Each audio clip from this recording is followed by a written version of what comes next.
الحمد لله وكفى والصلاة والسلام على سيدنا المصطفى اما بعد فاعوذ بالسامعين جمعې په ورځ بعد اعمال مونږ ذکر کړو مسنون اعمال د جمعې سری هغې باندې مستقل یو کلیپ مونږ کړی و چونکې د جمعې د ورځې په اعمالو کې یو اهم عمل سوره کاف ویل دي چې د هغې نقل د رسول الله صلی الله علیه وسلم صحابه کرامو نه ثابت دی دی وجه نننی کلیپ کې دغه د سوره کاف متعلق ضروری خبرې وکړو. امام نسائی رحمه الله دی باب کې یو حدیث ذکر کړی دی. د هغې مفهوم داسې دی چې کم سړی د جمعې په ورځ باندې سوره کاف تلاوت کی نو د کم ځای نه چې هغه تلاوت کړی دی پاکستان نه یې کړی دی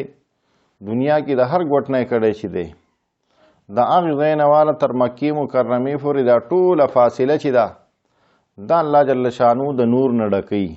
دا الله جل شانو منوره کوي. دغه شان مستدرک علی الصحیحین هغې کې د حاکم رحمه الله حدیث راوړی دی.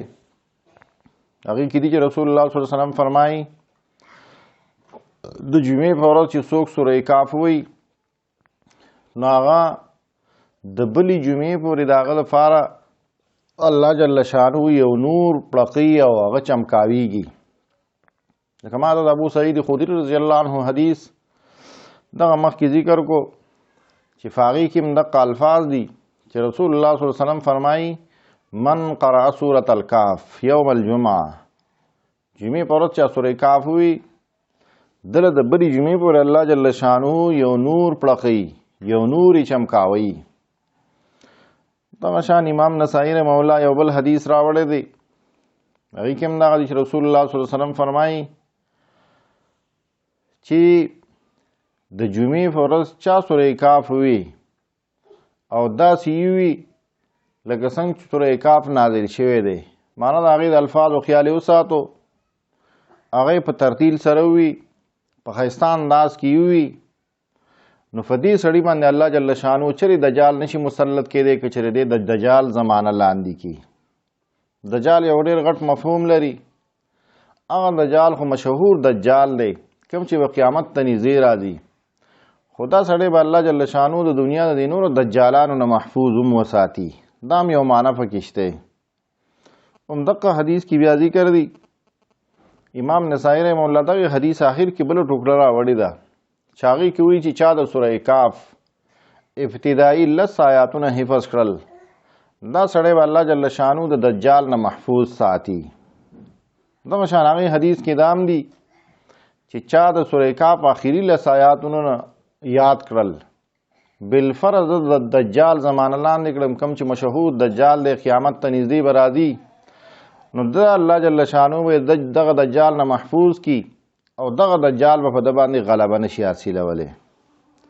د جمعې ورځ چونکې یو بابرکته ورځ ده دې ورځ باندې سوره کاف ویل دا لوی فضیلت لري. نبی علیه الصلاة والسلام د سوره کاف ذکر کړی دی. دا پکې نشته چې د جمعې د لمانځه نه مخکې ووایي که وروسته ووایي خو اکثر د سلفو طریقه دا وه چې د جمعې د لمانځه نه وروسته به وي. نو د سلفو طریقه پکې دا وه چې د جمعې د لمانځه نه وروسته وي خو که بالفرض د جمعې د لمانځه نه مخکې چا وي نو هم به دا فضیلت حاصل شي. ولې د جمعې ورځ یو ډېره بابرکته ورځ ده. حدیث کې راتلل خیر یوم طلعت علیه الشمس یوم الجمعه فیه خلق آدم و فیه ادخل الجنه. د دنیا په ورځو کې د ټولو نه غوره ورځ هغه د جمعې ورځ ده چې په دغه ورځ باندې آدم علیه السلام پیدا کړی شوی هم دی په دغه ورځ باندې جنت ته داخل کړی شوی هم دی او په دغه ورځ باندې د جنت نه راوباسلی شوی هم دی او په دې ورځ باندې به قیامت قایمیږي. لہذا دې ورځ ته ډېر توجه پکار ده. کم نور اعمال چې مونږ ذکر کړي هغه ویل هم پکار دي. کم چې درود شریف ته استغفار دی دعاګانې دي هغه هم په دې کې پکار دي خو د سوره کاف د لوستو پکې خصوصي اهتمام پکار دی. ځکه د ابو سعید خدری رضی الله عنه د هغې دغه یو روایت دی کم چې د تماوي کې چا سوره کاف ولوس نو تر مکې مکرمې پورې بلکې راغلی دی الی بیت العتیق چې هغه هم بیت الله شریف دی هغې پورې دا ټوله ځمکه ول الله جل شانو منور کوي. نو چې په دې الله دله نور درکو، د دجال نه محفوظ وساتلی او دغه شان دجال په تا غلبه نشي موندی، نو دې نه غټ فضیلت پسې. ابن عمر رضی الله عنهما یو روایت دی، هغه هم ترغیب ترهیب کی ذکر کړی دی چې چا سوره کهف ولوست د جمعې په ورځ، نو د خپو د قدمونو نه والا تر اسمانه پورې الله جل شانو دله به یو نور پیدا کی او دغه رڼا دا به د قیامت ته پورې پړقیږي او چمکاویږي او دته به د دواړو جمعو په مابین کې هغه ګناهونه معاف کیږي. کومو دوو جمعو کې چې دو سوره کهف لوستلی دی، نن وي نن جمعه ده مثلا، بل جمعه کې بیا ولوستو، د دې دوو جمعو په مابین کې چې کم ورځې دي د دې ګناهونه ورته الله معاف کړي.